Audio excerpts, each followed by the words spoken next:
Yeah, g'day prospectors. Tony and Lisa Pilkington, Gold Talk Leonora.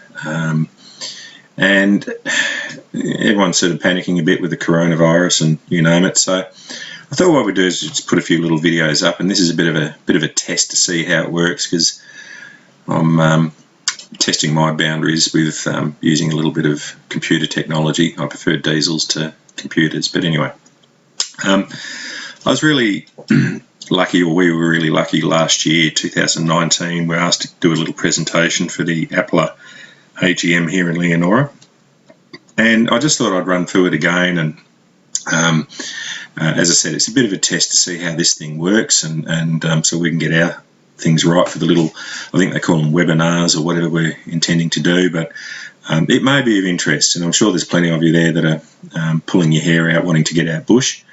You will be, and this may give you a little bit of motivation. So it is a PowerPoint presentation, and I'm just having a bit of a chat over the top of it, but there's a point that I want to make at the end of it, and the point I want to make at the beginning of it is something that Lisa and I say all the time in our training courses, and that is that you don't have to be a professional prospector to prospect professionally.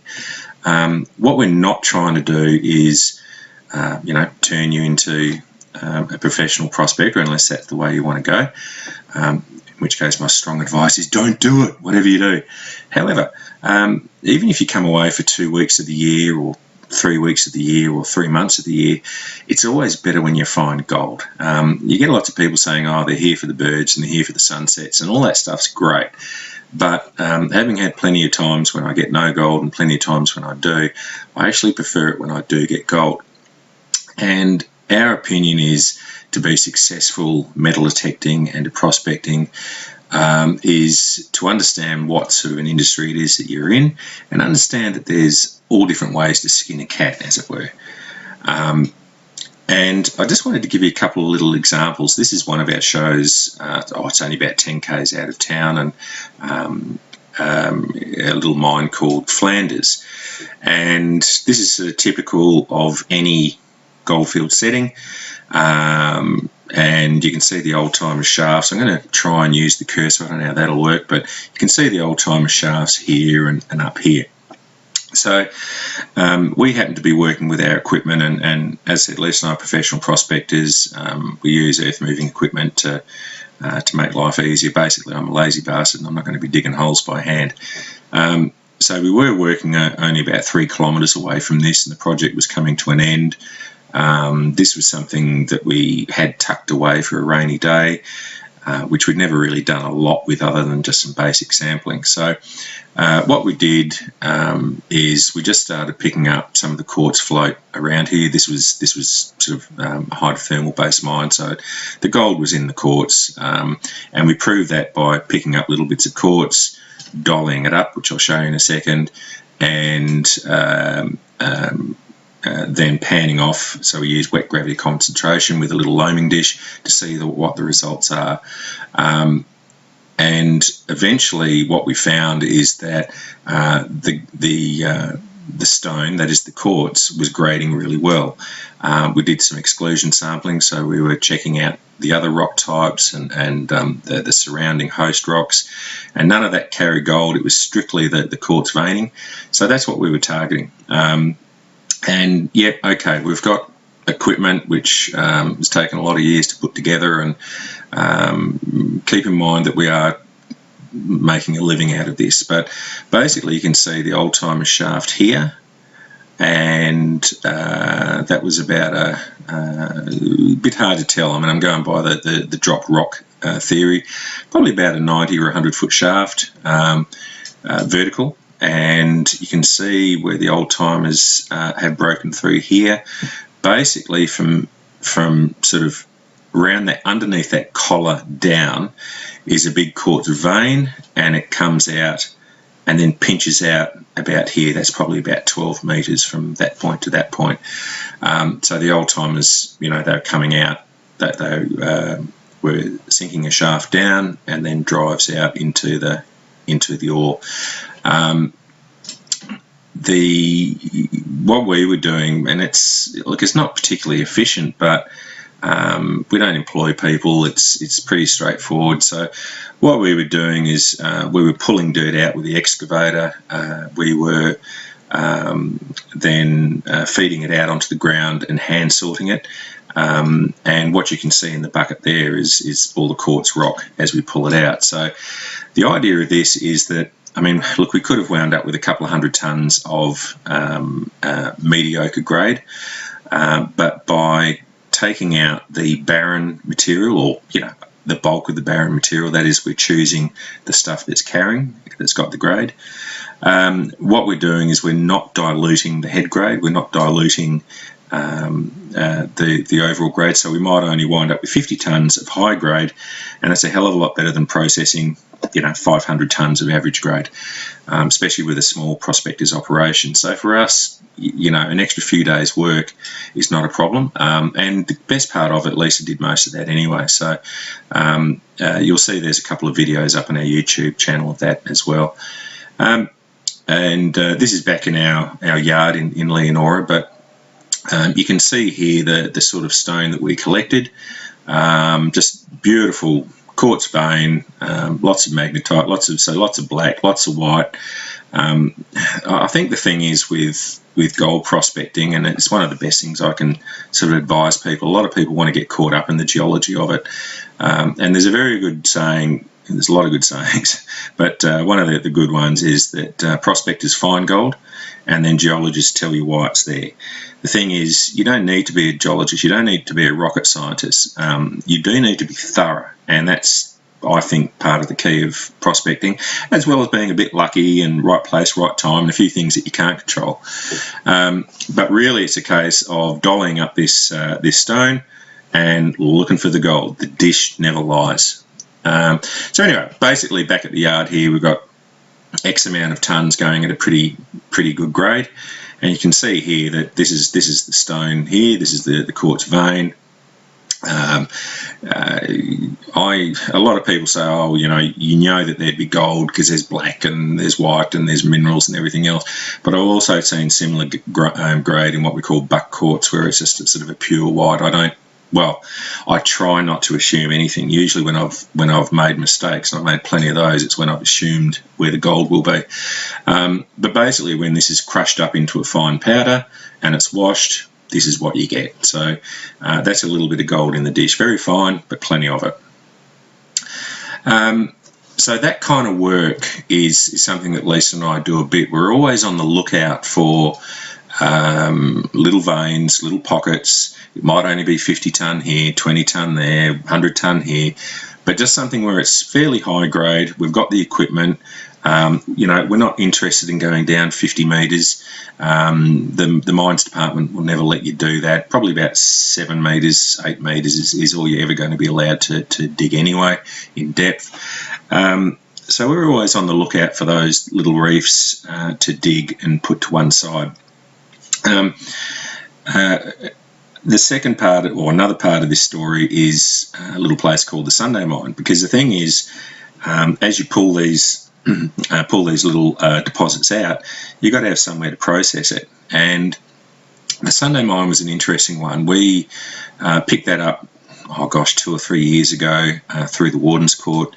It's just a 20 hectare lease, only about 20 k's out of town. And you can see here there's a nice little slot cut just here. Okay, and basically it's a fairly straightforward shear zone, sort of running through about here, and all the good stuff's over all through in this way here. So all of this dirt, or the vast majority of this dirt, is on these waste piles here. Okay, so as part of this process, because this was sort of getting a little bit bigger, we thought, oh shit, here we go.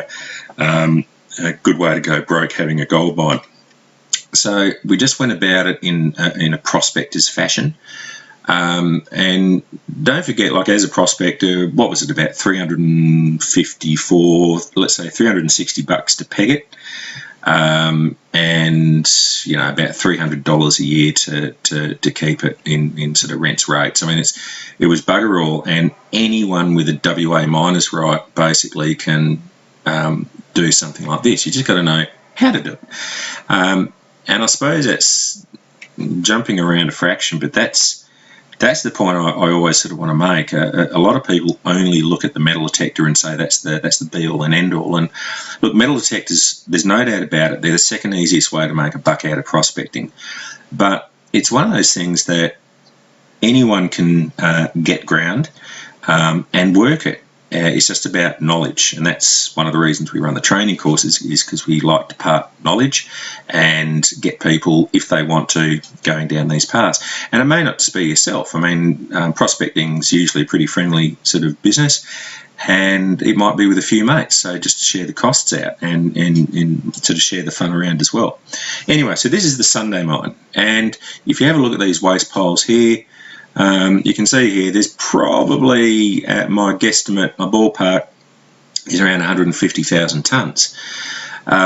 And we have sort of done a lot of sampling work out there, because we started bringing some of this greenstone in, and greenstone is just old lava. It doesn't really matter what it is, it's just greenstone. We started bringing some of that in for the courses, the 3-day training courses we run. We get people dolling up a little bit of stone, and I'll show you that in a second, just so that you get the idea of how to test to see if there's any gold present.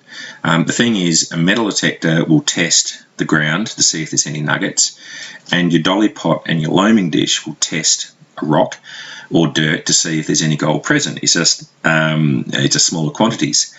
So we started getting all our slaves at the training courses to work, and we started picking up grade. We certainly started picking up trace all over the place. This is on this 150,000 tonnes. And as I said, there's a lot of it. The thing that we find, and I'm not going to go into all the details, but basically the work was done sort of in the 90s by privateers, and look, they either messed up their grade control, or it was a case of different times and they needed a higher grade, so all of the low grade stuff just wound up on a pile. But you fast forward to 2020, where the gold price is going through the roof, and suddenly these little deposits become a little bit more interesting, shall we say. So we've got sort of 150,000 tonnes of dirt here at wet weight, not dry weight, and there's gold in it. So that's something we're talking to companies at the moment about, and even as little prospectors, we can do that. And this is just straight out of one of our training courses, but it's exactly what we do. There's the dolly pot. And there's Laurie, there's the dolly pot, and there's the loaming dish. The rock goes in, we smack the crap out of it with an iron bar, turn it to powder, which releases the gold. It goes into the dish, we wash it, what we call wet gravity concentration, job's done. And then we can test it to see if there's any gold there. I don't know, $150 worth of gear, something like that. My opinion is that any good prospect has always got a loaming dish and a dolly pot in the car. The thing is that I sort of suspect, I won't say I know, but I'll say I suspect all the time that deposits, like economic deposits to prospectors, are being walked away from just about every day during the season, because people only go for the nuggets, and they'll get a little dab, and they will pick up a few ounces of nuggets, but they don't test the soil. And what I can say from personal experience is, if we get a little dab, especially in a little glory hole, we get multiple nuggets in one spot, which is happy days, and it's all good fun and very exciting, we make sure that we run a dish. So we'll get some of the soil, we'll run a loam and check for fines. And in lateritic dirt, so in your iron-rich dirt, which a lot of the northern goldfields has, often when you have multiple nuggets in one hole, they'll be quite crumbly and a little bit jagged as well. They look a little bit different. It's very likely that you'll have fines. And we've had situations where we've had a few ounces of gold and in nuggets and many ounces of fines in the ground around it. So often people will just walk away from that just because they don't do the work. And in prospecting, you've got to do the work, which brings me back to that. You don't have to be a professional prospector to prospect professionally. I'd always much rather take gold home. So Back to the Sunday mine itself, and keep in mind it's only just a husband and wife team. There's yours truly. It's obviously a setup shop, but we did a lot of sampling, and we're still doing that, a lot of sampling down in the pit itself. We've got all permission. We've turned this into a full mining lease now. We can dig, but we're just slow and steady wins the race. So it's constantly trying to, if you like, work out what the patterns are, work out what the ground's telling us. Again, I do not make assumptions. I sort of get led by the dish. That's the way we work. This is straight out of an old report, and this is the southern end of the mine. And you can see all of this ground here is basically yet to be dug. You know, 1.5 ounces, 2 ounces a tonne. It's quite amazing, and basically the shear zone runs down about here, or the shear, and all of this dirt here for about 10 metres, let's say. Gets a bit wider over here, but let's say about 10 metres of that is grading very, very well. My guess is that it'll hook around to the southeast. That's what we're sort of testing at the moment. But it's all very well having this sort of dirt, and it costs time and a little bit of money to try and work out what's going on. But as prospectors, again, we need to sort of we need to put food on the table. So we have to try and turn this into money, which is why, you know, this project is a longer term project, and that's something that we will realise over time. But either way, we need to be able to process dirt, because, as I've sort of been pointing out, we do lots of work where we dig these reefs and these little high-grade deposits out, these veins, and then we've got this stonking great big mine that we have to deal with as well. So we need to be able to process something. Blue balls, again, there's some videos on this YouTube channel where you'll see its development a little bit and it actually operating. In the past, with high-grade deposits, what we've done is we've basically toll treated them. So we've taken them out elsewhere, and other people and paid either an hourly rate or a commission, or usually both, for other people to treat the dirt. And that scares me. I'm not into that. I don't trust people when it comes to gold. So doing things in-house for us was absolutely vital, because we're doing more and more of this kind of work, and also with the pickup of the Sunday mine, there's going to be a lot of that sort of work. So we need to be able to sample really, really efficiently. And I've got to say that Rob from the Prospectors Pick, who is a fellow hoarder, and he likes to collect shit wherever he can. He has loaned us, I don't know if he's worked out, but he's never getting it back again. But he's loaned us a ball mill here. It's only a little fella. Basically, the dirt goes in and the dirt comes out at the other end. We'll show you how this works, but this was a great get for us. These things aren't cheap, and this thing had all its bearings in place and a lot of love. So the idea was sort of formed that, righto, let's get a little ball mill up and running, and basically, being a lazy bugger, as I've already said, this takes away the need to do the dolling, and we can start running bulk samples. And that's been the whole process, to start running 10-tonne samples where we can. And if we've only got small parcels, like 50 or 100 tonnes, we can just sit there quietly for the week and process them ourselves without having to rely on anyone else. I'm not qualified to do anything other than prospect. So anyway, this is in our yard. You can see the ball mill here. I convinced a mate of mine that he needs to permanently loan me an impact crusher, and eventually, with a bottle of rum, he saw it my way. So we have a secondary crushing unit here, which is an impact crusher. There's a couple of big bars that whiz around at about 3,000 RPM and bash the crap out of everything. The stone goes in here, and then inside blue balls is a whole lot of mill balls. So there's solid steel in varying sizes, about half full, something like that. And once this thing's rotating, this becomes the grinding circuit. Water's added about here. The material comes in, and it sort of passes through all of the rocks, all of the steel balls as it's travelling through, and pops out this chute here. I can't help myself. I do like painting things. I sort of take a lot of pride in my work. And what I'd done originally is that unsuspectingly I stole some motors off a fella, and so there's electric motors here and electric motors here and gearbox, and it was actually looking absolutely plumb. I really liked the look of it, but the thing I sort of didn't really bring into the equation is that I know nothing about electronics or electrics. I do 12 volt and I change light bulbs, but that's about it. Anything else I'll have a good crack at, but I'm not real keen on things that can kill you and you can't see them coming. So I was getting quotes to do up a switchboard of close to the $20,000 mark, because there's other components that go along with this, and have variable speed drives and everything else set in. And that was, look, there was no way I was going to get that approved through the Minister of Finance, Lisa, and so we abandoned that idea. I thought, all right, well, we're going to go mechanical.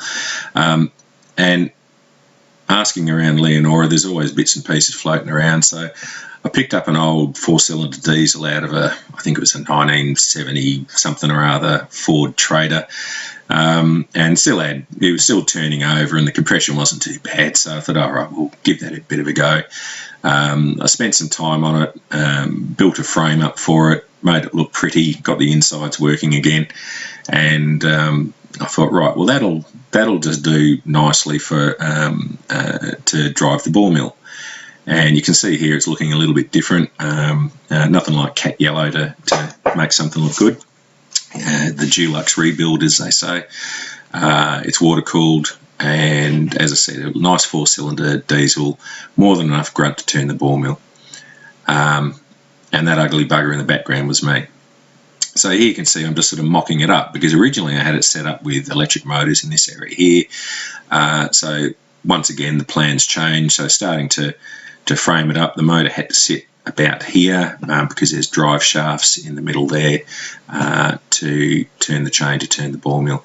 That little girl there's our Princess Snowy Fluffy Bottom, our cat. Well, she's actually number 2 on the list. Lisa's 1, she's 2, and I'm probably 4 or 5 or 6 down the bottom.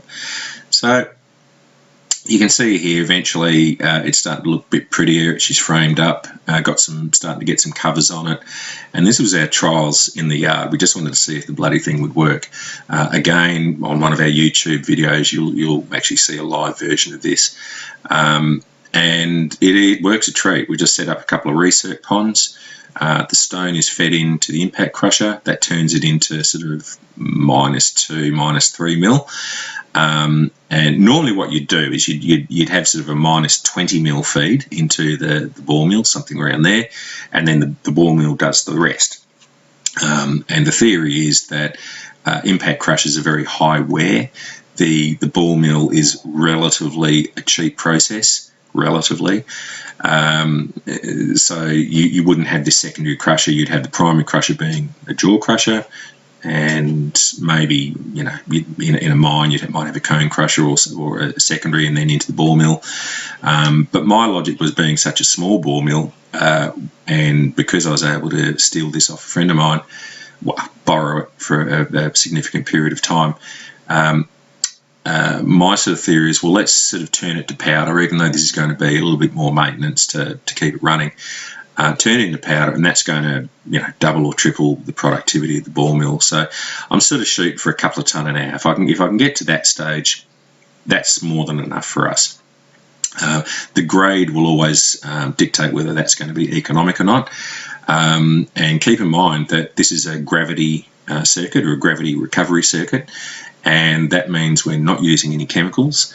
And generally on any gravity circuit, if you get 50 or 60% of the gold recovery, then you're doing pretty well. So you can see here, this is a thing called a Knudsen bowl. This is a centrifuge, and I'll show you another photo of that in a second. And this is our recovery device. So the goo comes out of this hole here into this hopper here, into the Knudsen bowl, which spins around sort of like a washing machine, and all the lights, the blondes, comes out through into this tank here, and then it's recirced back through, and lo and behold, all the gold stays there, if we have any. And you can see here's the Knudsen bowl whirling around. The Knudsen bowls are a fantastic little recovery device. They really are. They can use recirced water. They run at fairly low RPM, sort of about 105 RPM, and they're very easy to maintain out in the field with the bearings, etc.